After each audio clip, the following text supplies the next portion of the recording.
धर्म नसून अख्ख्या जगाचा धर्म आहे. तो धर्म हिंदू पण जोपासू शकतात आणि मुसलमान सुद्धा जोपासू शकतात. असा धर्म ज्याने शिकवला तो गाडगे महाराज. आणि गाडगे महाराज विश्वसंत आहे. लई बाबा आले, ज्ञानेश्वऱ्या पाठ केल्या, स्वतःच्या पोरा बाळांसाठी धर्मशाळा बांधून मेले. शेवटी दुःखाने मेले. धर्मशाळा स्वतःच्या पोरांच्या नावावर केल्या. पोरांनी स्वतःच्या धर्मशाळेत दारू गांजा मांस खाताना ज्या महाराजांनी पाहिला असेल तो महाराज स्वर्गाला झाले की नरकाला हो. म्हणून माझ्या बाबानं अरे स्वतःच्या पोरीला धर्मशाळेतून उचकावून दिली. लोकांच्या धनाची या धर्मशाळाने बांधल्या ग. आलोकाबाईंना रात्रभर सुद्धा राहून दिलं नाही. आणि रात्रभर राहिली तर तिचे 2 रुपयाचं भाडं जे जे हॉस्पिटलला मुंबईला. आणि विशेष सांगतो, आमच्यासारखे महाराज तीर्थक्षेत्रात देवळं बांधतात, तीर्थक्षेत्रात देवळं बांधतात, मठ बांधतात. ज्यांचे पैसे घेतात त्यांना राहायचं भाडं वागतात. बरोबर. गाडगे महाराजांनी कधी तीर्थात देवळं बांधली नाही, तीर्थात मठ बांधले नाही. मग मुंबईला परेलला टाटा हॉस्पिटल आहे. ते टाटा हॉस्पिटल कशाला प्रसिद्ध माहिती आहे तुम्हाला? कॅन्सरचं हॉस्पिटल आहे. आता विदर्भातला माणूस मुंबईला गेला तर त्याच्या पेशंटच्या नातेवाईकांनी कुठं राहायचं बाबा? बरोबर आहे. म्हणून एवढ्या दूरदृष्टीने महाराष्ट्रातून भारतातून येणारा कॅन्सरचा पेशंट आणि त्याच्या नातेवाईकांची राहण्या खाण्याची मोफत व्यवस्था व्हावी म्हणून परेलला टाटा हॉस्पिटल शेजारी, कॅन्सरच्या हॉस्पिटल शेजारी धर्मशाळा बांधणारा जगातला एकच संत होऊन गेला की ज्याची जागतिक कीर्ती आहे तो गाडगे महाराज. म्हणून सज्जन हो, माझी आपल्याला विनंती आहे. म्हणजे कीर्तन थोडंसं वेगळं वाटलं असेल तुम्हाला, पण तुम्ही गाडगे बाबांच्या परिसरातले असल्यामुळे तुम्हाला एवढं नवीन नसलं वाटते काय? कीर्तन वेगळं काही नाही वाटत ना, पण आहे थोडं वेगळं. म्हणजे मी वेदांती बुवा नाही. वेद तर 1 रुपयानं झाला. पुढे काय आहे का पाठवलं नाही? नाही कसं? अरे वेद तर 1 रुपयानं झाला.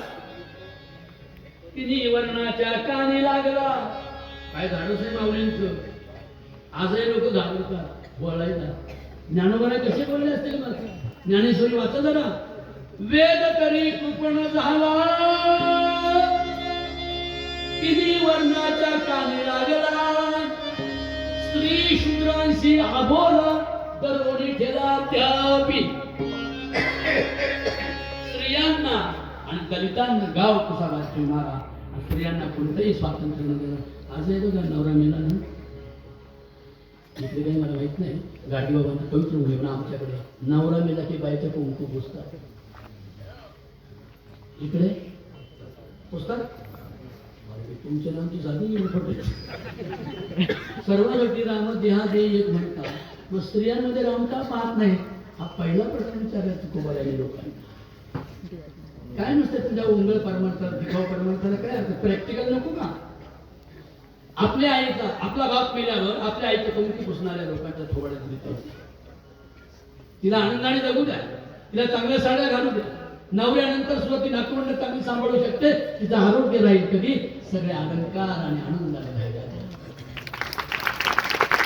मी असं विचारतोय, म्हणजे सावित्रीबाई फुले विचारतात, नवरा मेल्यावर बाईचं कुंकू पुसता, सर्व गटी राम आहे म्हणता. मग नवरा मेल्यावर बाईचं कुंकू पुसता, बायको मेल्यावर नवऱ्याची काही बरबुडा फाडता. ते तर लगेच म्हणते वापरे माझा माझी मंडळी मेली एखादी जुनी पाणी असून श्वाना. मरायला लागलं तरी बायको करते. आणि बाईला साधं कपड्यावरून कुंकू नवरा मेल्यावर लावू देते. काय ग बाई, शाळेत जात होती तेव्हा कपड्याला लाल लावत होती तर काळ मोठा मुला लाल. हा मग नांदायला आल्यावर लाल लावत होत्या की घरीच लाल लावत होत्या बाहेरी? मग नवरा मेल्यावर कुंकाचा नवऱ्याचा कुंकाचा काय संबंध? ते सौंदर्याचं लक्षण बाईच्या. म्हणून गाडगे बाबा सांगतात स्त्रियांना सन्मानित करा, त्यांच्या पोटी राजेशी उभा राहणार आहे. म्हणून पंढरपूरला जाताना आमच्यासारखे 1 लाख 5 लाख वाचतील की जे तंबाखू खाऊन कुंकत नाही. पण बरेच लोक ज्ञानोबा माऊली पंढरपूरला आणि काय काय जास्त महाराज दर्शन झालं का? म्हणजे अजून नाही बा, 3 किलो तंबाखू खापले आणि अजून नाही झालं. जर पंढरपुरात 15 लाख लोक जाऊन थुंकले तर पंढरपूरच्या लोकांचं आरोग्य चांगलं झालं का? खरं बोला ना. मग ज्या दिवशी तंबाखू खायचा बंद होशील त्या दिवशी पंढरपूरला जा, तर तुला लोक वाटतील. दारू, गांजा, फू इत्यादी मादक पदार्थांचं सेवन करणार नाही. किती झाले? 4 झाले. 5वं आहे का? संपतो बरोबर 11:30 संपतो. तर 4थं सांगतो आता. 4थं सगळ्यात महत्वाचं आहे. 5वं सांगतो. 5वं बाळ, हे दादा तुझा तोंडोळा मला नाही, चॉकलेट आहे मस्त चॉकलेट. हे तुझ्या आईची कृपा बघ, वडिलांची आणि बहिणी. जो बहिणींमध्ये जास्त राहतो तो मूर्ख वागत नाही. जो बहिणींमध्ये आईमध्ये राहत नाही आपल्या नातेवाईकात तो नाला सोडायचा. लोकांच्या पोरीबाळींवर सारखी नजर बसताना काय बोला डोळ्यात मला नाही म्हणलं का असं केल्यावर मग काय, असं केल्यावर भागायचं. बोटं बोलतात की बोटं बोलतात की आणि असं केल्यावर एखादी बाई आधी घरात ती आवडत नसतो बायांना, सारखी त्रास देत असते. चहाच्या वेळेला चिकते, चहाच्या वेळेला चिकते. ती बाई झाला का चहा? चहा वाटणारी बाई कशी नाक बोलतोय, शरीर पण बोलतंय, लक्षात ठेवा. असं केलं ना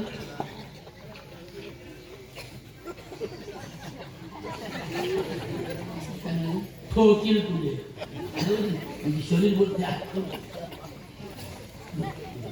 काय सांगायचं तुम्ही? हा मुलगा, हा मुलगा, हा मुलगा, सगळे एकही पण नाव ठेवण्याचं एकही सांग. हे पण फक्त जवळ नाही आलं. स्वीट चॉकलेट इच्छा पण काळा पण सुंदर आहे. ज्याला आपली त्वचा स्पर्म आणि लाभ या 2 गोष्टी ज्याला सांभाळता येतात तो कोणत्याही देवळात गेला नाही तरी तो देव. त्वचा तेजस्वी कशाने होते? मी लोकांच्या लेकी बाळींना माझ्या सख्या आईचा, बहिणीचा आणि पंढरीच्या पांडुरंगाचा दर्जा देईल असा शपथ विधी केला की हे 5 धर्म सांभाळले जर मनाने तर हे 5 धर्म सांभाळणारे जे आहे त्याच्याजवळ मन घेऊन जातो. ही 5 धर्म कोणी सांभाळले? तुकोबाराने सांभाळले, ज्ञानोबाराने सांभाळले, नामदेव बाबांनी सांभाळले, शिवरायांनी सांभाळले, भीमरायाने सांभाळले. सांगू तुम्हाला, बाबासाहेब भीमराव माझा विलायतीला गेला, भीमराव माझा विलायतीला गेला, भीमराव माझा विलायतीला गेला, भीमराव माझा विलायतीला गेला.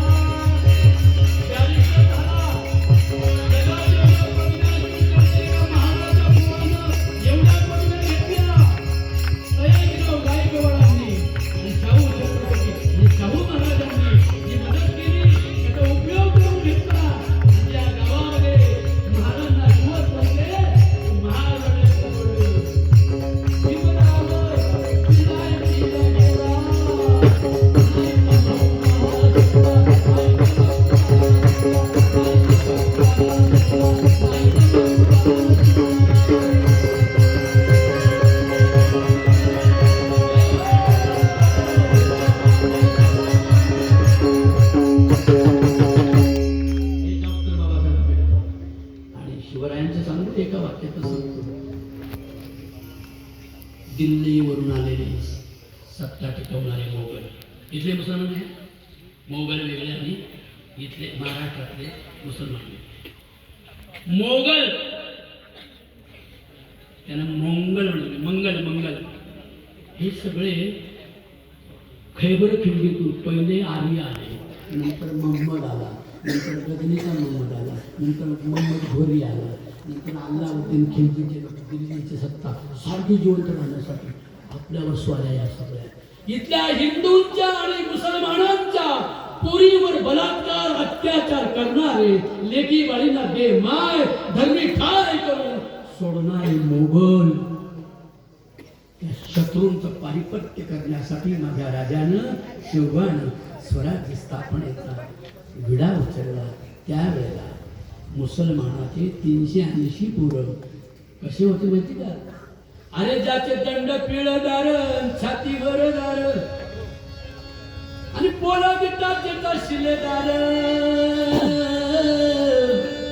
काय होतं नाव त्या सरदाराचं? अरे मदारी मेहतर नाव मदारी मेहतर.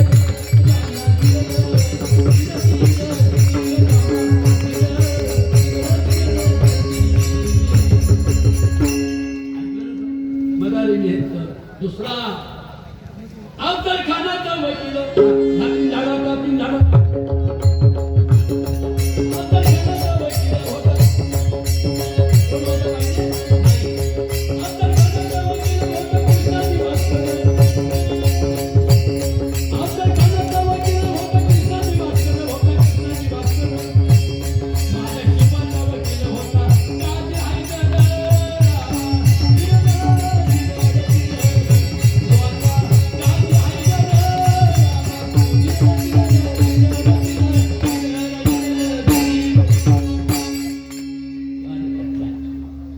तिथे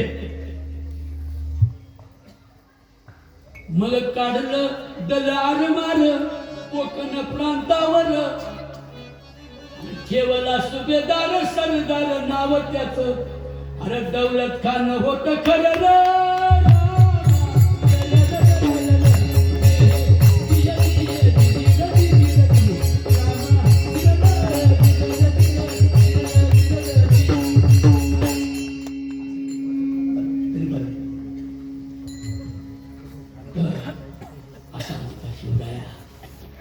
मोगलाची सून दारामध्ये काही मावळ्यांनी आणली आणि उभी केली. ती लटलट कापत होती, रडत होती. अति अप्रतिम लावण्य सुंदर त्या मोगलाचा पोर. राजे म्हणाले, बहनजी बेगम यू आर माय सिस्टर.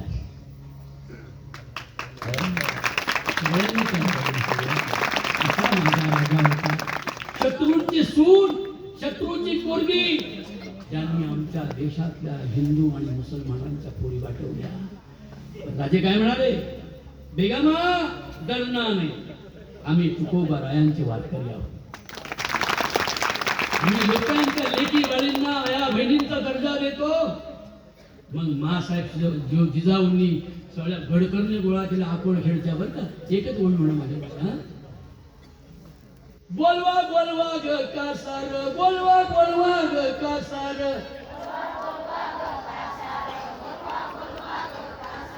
द्यावा चुड्याला इसार ना बाईजी. यांना मी काही शिकवलं नाही. काही पण असं म्हणतात की नाही? बरोबर म्हणतात. कंटाळा नाही, इकडून इकडे उठत नाही, इथं इथं बसत नाही. काय कसं निष्ठावंत आहे बघा. मला तर वाटतं नुसते महिलाच कीर्तनाला असावं आणि तुमच्यासारखं 100 कोणी पोरा वाटेने घरी झोपावं. त्यांचं लक्ष नाही, कंटाळा आला आहे. खरं सांगतो.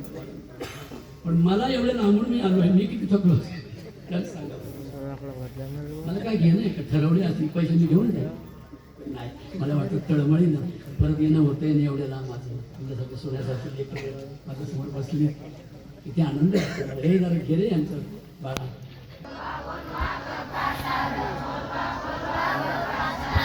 देवा चुड्याला इसार ग बेगमाच्या. देवा चुड्याला इसार ग बेगमाच्या. बेगम कळाली ना? सुभेदाराची सून कल्याणच्या.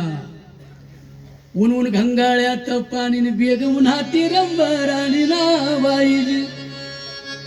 आना चंदनाचा पाटण करा बेगमाचा थाटना बाईजी. मुसलमानाच्या पोरीला चोळी बांगडी करून चांगल्या शहाण्या मावळ्या पोरांच्या खांद्यावर देऊन